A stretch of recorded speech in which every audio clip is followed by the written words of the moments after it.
Hello friends, welcome my YouTube channel. दोस्तों, आज की इस वीडियो में हम इकोनॉमिक्स यानी कि अर्थशास्त्र के कुछ महत्वपूर्ण प्रश्न देखेंगे जो आपके सभी आने वाले एग्जाम के लिए महत्वपूर्ण है। तो इसलिए वीडियो को पूरा एंड तक देखते रहिए। तो चलिए आज का वीडियो शुरू करते हैं। तो यहाँ पर आज का पहला क्वेश्चन है, भारत में राष्ट्रीय आय का अनुमान सर्वप्रथम किसने लगाया था? तो देखिए, जितने भी क्वेश्चन मैं आपके लिए इस वीडियो में लेकर आया हूँ, अगर आपको उनमें से किसी का भी आंसर पता है तो आप नीचे कमेंट बॉक्स में बता सकते हैं, ताकि आप इस वीडियो के माध्यम से अपना रिवीजन कर सकें। तो इसका आंसर ऑप्शन सी हो जाएगा, दादा भाई नौरोजी। तो देखिए, भारत की राष्ट्रीय आय एवं प्रति व्यक्ति आय की गणना सर्वप्रथम दादा भाई नौरोजी ने की थी।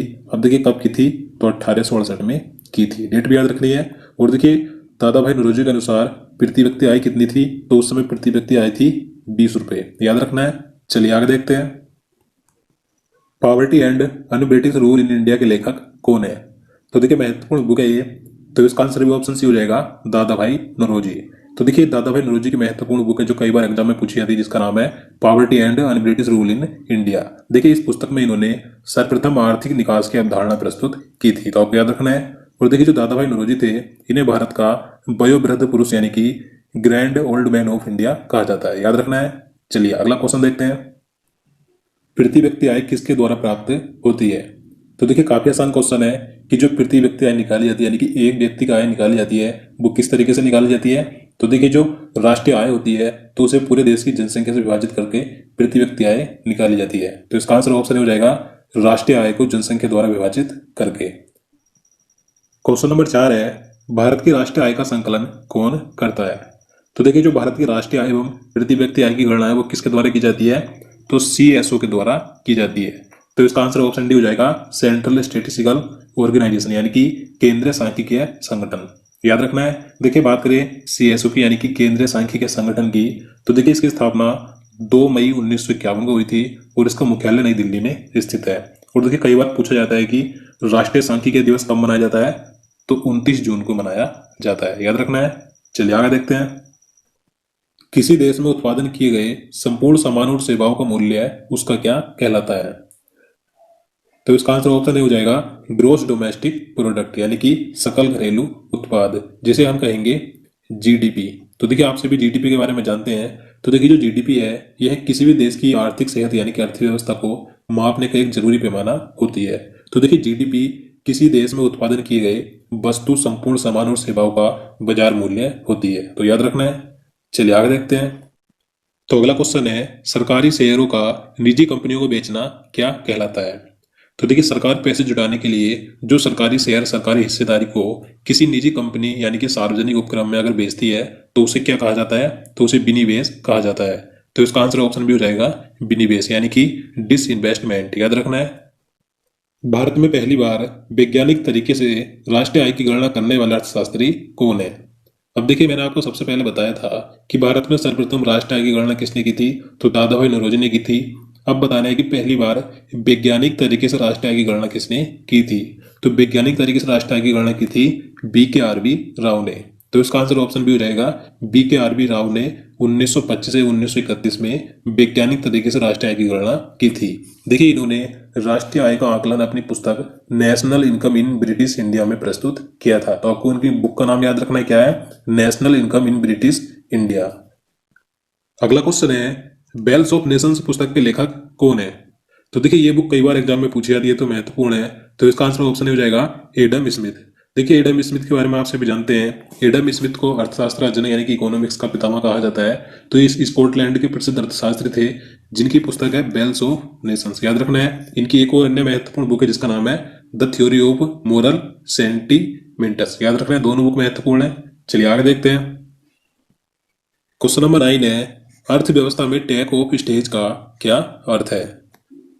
तो इसका सही आंसर ऑप्शन ए हो जाएगा, स्टेज ऑफ ग्रोथ, यानी कि विकास की चरण। तो देखिए, एक अर्थव्यवस्था में टेक ऑफ स्टेज का अर्थ होता है स्थिर विकास की शुरुआत, यानी कि प्रारंभ अवस्था, स्टेज ऑफ ग्रोथ। याद रखना है। चलिए आगे देखते हैं। अमर्त्य सेन ने किस क्षेत्र में नोबेल पुरस्कार जीता है? तो देखिए, महत्वपूर्ण प्रश्न है। तो इसका आंसर ऑप्शन भी हो जाएगा, वेलफेयर इकोनॉमिक्स में, यानी कि कल्याण अर्थशास्त्र में। तो देखिए, जो अमर्त्य सेन है, इन्होंने लोक कल्याणकारी अर्थशास्त्र की अवधारणा का प्रतिपादन किया था। तो इसके लिए इन्हें 1998 में अर्थशास्त्र में नोबेल पुरस्कार मिला था। इसके बाद इन्हें 1999 में भारत का सर्वोच्च नागरिक सम्मान भारत रत्न दिया गया था। तो आपको याद रखना है, अमर्त्य सेन को 1998 में नोबेल पुरस्कार और 1999 में भारत रत्न मिला था। चलिए आगे देखते हैं, मजदूर को किसके अंतर्गत राजा माना जाता है? तो इसका आंसर ऑप्शन सी हो जाएगा, साम्यवाद के अंतर्गत। तो देखिए जो मजदूर होता है इसे साम्यवाद के अंतर्गत राजा माना जाता है। क्यों माना जाता है? क्योंकि देखिए 1917 में रशियन क्रांतिकारी व्लादिमीर लेनिन के नेतृत्व में रूस में एक बोल्शेविक क्रांति हुई थी और वहां पर इसने राजशाही का अंत कर दिया था। उसके बाद वहां पर लेनिन के नेतृत्व वाली सरकार दुनिया की पहली साम्यवाद सरकार यानी कि मजदूर और किसानों की सरकार बनी थी। तो इसलिए साम्यवाद के अंतर्गत मजदूर को राजा माना जाता है। अब देखिए जो साम्यवाद है कार्ल मार्क्स और फ्रेडरिक एंगेल्स द्वारा प्रतिपादित एक ऐसी विचारधारा है जिसमें वर्ग विहीन समाज की स्थापना की जाएगी। याद रखना है। चलिए आगे देखते हैं। क्वेश्चन नंबर 12 है, वे वस्तुएं जिनकी कीमत बढ़ने पर खपत बढ़ जाती है उन्हें क्या कहते हैं? तो इसका आंसर ऑप्शन डी हो जाएगा, गिफिन गुड्स यानी गिफिन वस्तुएं। तो देखिए ऐसी वस्तुएं जिनकी कीमत बढ़ने पर उनकी खपत भी बढ़ जाती है तो उन्हें क्या कहा जाता है? तो उन्हें गिफिन वस्तुएं कहा जाता है। याद रखना है। चलिए नेक्स्ट क्वेश्चन देखते हैं, निम्नलिखित में से कौन राजकोषीय नीति यानी कि फिस्कल पॉलिसी तैयार करता है? तो इसका आंसर ऑप्शन डी हो जाएगा, फाइनेंस मिनिस्ट्री यानी कि वित्त मंत्रालय। याद रखना है। देखिए सरकार के राजस्व संग्रह यानी कि करारोपण तथा व्यय के समुचित नियमन द्वारा अर्थव्यवस्था को वांछित दिशा देना राजकोषीय यानी कि फिस्कल पॉलिसी कहलाता है। देखिए इसमें सार्वजनिक व्यय, टैक्स स्तर, सार्वजनिक ऋण से ये संबंधित होती है। तो देखिए राजकोषीय नीति को तैयार करता है वित्त मंत्रालय और जो मौद्रिक नीति होती है उसे कौन तैयार करता है? तो मौद्रिक नीति को तैयार करता है आरबीआई। तो आपको दोनों याद रखने हैं। भारत में निम्नलिखित में से कौन बीमा कारोबार को नियंत्रित करता है? अब देखिए बात करें कि भारत में जो बीमा कारोबार होता है तो इसे नियंत्रित कौन करता है? तो आईआरडीए। तो इसका आंसर ऑप्शन डी हो जाएगा, आईआरडीए बीमा कारोबार को नियंत्रित करती है। अब देखिए आईआरडीए की फुल फॉर्म क्या हो जाएगी? Insurance regulatory and development authority. Hindi में कहेंगे भारतीय बीमा विनियामक और विकास प्राधिकरण। तो देखिए आईआरडीए की बात करें तो देखिए इसकी स्थापना यानी कि इसका गठन 1999 में हुआ था और इसका मुख्यालय हैदराबाद में स्थित है। याद रखना है। चलिए आगे देखते हैं, शेयर बाजार यानी कि स्टॉक मार्केट किसके नियंत्रण में है? तो देखिए आप सभी जानते हैं कि जो शेयर बाजार यानी कि स्टॉक मार्केट होता है यह एक ऐसा बाजार होता है जहां पर कंपनियों के शेयर खरीदे और बेचे जाते हैं। तो देखिए भारत में जितने भी शेयर बाजार यानी कि स्टॉक मार्केट है ये किसके नियंत्रण में है? तो ये सेबी के नियंत्रण में है। तो इसका आंसर ऑप्शन सी हो जाएगा, सेबी। देखिए बात करें सेबी की तो इसकी फुल फॉर्म क्या होती है? Securities and exchange board of India. Hindi में कहेंगे भारतीय प्रतिभूति एवं विनिमय बोर्ड। देखिए सेबी की स्थापना कब हुई थी? तो देखिए इसकी स्थापना 12 अप्रैल 1992 को हुई थी और सेबी का मुख्यालय मुंबई में स्थित है। याद रखना है। भारत का सबसे बड़ा स्टॉक एक्सचेंज कौन सा है? तो देखिए बात करें कि भारत का सबसे बड़ा स्टॉक एक्सचेंज कौन सा है? तो इसका आंसर ऑप्शन बी हो जाएगा, नेशनल स्टॉक एक्सचेंज। ये भारत का सबसे बड़ा स्टॉक एक्सचेंज है। देखिए इसकी स्थापना 1992 में हुई थी और इसका मुख्यालय मुंबई में स्थित है। देखिए बात करें कि भारत का सबसे पुराना स्टॉक एक्सचेंज कौन सा है? तो भारत का सबसे पुराना स्टॉक एक्सचेंज है बम्बई स्टॉक एक्सचेंज। तो आपको ये भी याद रखना है, बम्बई यानी कि मुंबई स्टॉक एक्सचेंज ये सबसे पुराना स्टॉक एक्सचेंज है। इसकी स्थापना 1875 को हुई थी और इसका मुख्यालय भी मुंबई में स्थित है। देखिए मुंबई स्टॉक एक्सचेंज भारत का ही नहीं बल्कि एशिया का भी सबसे पुराना स्टॉक एक्सचेंज है। याद रखिएगा। चलिए आगे देखते हैं, भारत के बजट में निम्न में से कौन सा घाटे का सबसे बड़ा हिस्सा है? तो देखिए भारत में जो प्रत्येक वर्ष बजट प्रस्तुत किया जाता है, पेश किया जाता है, तो उसमें घाटे का सबसे बड़ा भाग यानी सबसे बड़ा हिस्सा कौन सा होता है? तो राजकोषीय घाटा। तो इसका आंसर ऑप्शन सी हो जाएगा, फिस्कल डेफिसिट यानी कि राजकोषीय घाटा। याद रखना है। तो अगला क्वेश्चन है, भारतीय आयकर है। तो देखिए जो भारत का आयकर यानी कि इनकम टैक्स है ये कैसा है? तो यह डायरेक्ट एंड प्रोग्रेसिव है। तो इसका आंसर ऑप्शन भी हो जाएगा, डायरेक्ट एंड प्रोग्रेसिव यानी कि प्रत्यक्ष और वर्धमान। वर्धमान यानी कि प्रगतिशील। और देखिए मैं आपको बता दूं जो आयकर है तो भारत में जो आयकर यानी कि इनकम टैक्स है यह अधिनियम 1961 द्वारा लगाया जाता है। और देखिए यह अधिनियम 1 अप्रैल 1962 से प्रभाव में आया था। याद रखना है।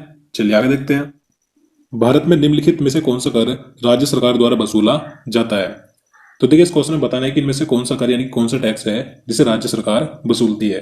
तो इसका आंसर ऑप्शन हो जाएगा, शराब पर आबकारी शुल्क। शराब पर आबकारी शुल्क राज्य सरकार द्वारा वसूला जाने वाला टैक्स है। याद रखना है। देखिए इसके अलावा राज्य सरकार कौन कौन से टैक्स वसूलती है, जैसे कि बिक्री कर, उत्पाद शुल्क यानी कि आबकारी कर, मनोरंजन कर, स्टाम्प कर और मोटर वाहन कर आदि। तो ये सभी कर राज्य सरकार द्वारा वसूले जाते हैं। अब देखिए यहाँ पर जो स्टाम्प कर है, यह कर तो केंद्र सरकार द्वारा लगाया जाता है, लेकिन इसे वसूलती राज्य सरकार है, याद रखना है। चलिए नेक्स्ट क्वेश्चन देखते हैं। निगम कर किस प्रकार का कर यानी कि टैक्स है? तो देखिए जो निगम कर है यह किस प्रकार का टैक्स है? तो यह डायरेक्ट टैक्स यानी कि प्रत्यक्ष कर है। तो इसका आंसर ऑप्शन हो जाएगा प्रत्यक्ष कर यानी कि डायरेक्ट टैक्स है। देखिए जो कर यानी कि जो टैक्स सीधे प्रत्यक्ष रूप से सरकार को दिया जाता है तो वह प्रत्यक्ष कर यानी कि डायरेक्ट टैक्स होता है।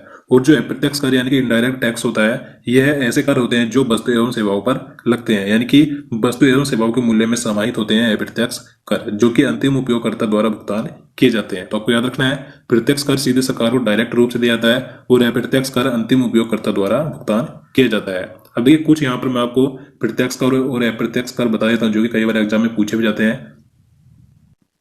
अब देखिए प्रत्यक्ष कर यानी कि डायरेक्ट टैक्स कौन कौन से हैं, जैसे कि निगम कर, उपहार कर, संपत्ति कर, सीमा कर, आयकर यानी कि इनकम टैक्स, पूंजीगत लाभ कर आदि। ये सभी प्रत्यक्ष कर यानी कि डायरेक्ट टैक्स हैं। और जो अप्रत्यक्ष कर यानी कि डायरेक्ट टैक्स हैं, जैसे कि जीएसटी यानी कि वस्तु एवं सेवा कर, बिक्री कर, उत्पाद शुल्क कर यानी कि आबकारी कर, मनोरंजन कर, स्टाम्प कर, मोटर वाहन कर आदि। तो ये सभी अप्रत्यक्ष कर यानी कि इनडायरेक्ट टैक्स है, याद रखना है। तो दोस्तों आज के लिए इतना ही। उम्मीद करता हूँ आपको वीडियो पसंद आया। अगर आपको वीडियो अच्छा लगा हो, आपके लिए हेल्पफुल हो, तो प्लीज वीडियो को लाइक और शेयर करना, साथ ही चैनल को भी सब्सक्राइब कर लेना। तो चलिए मिलते हैं नेक्स्ट वीडियो में। जय हिंद।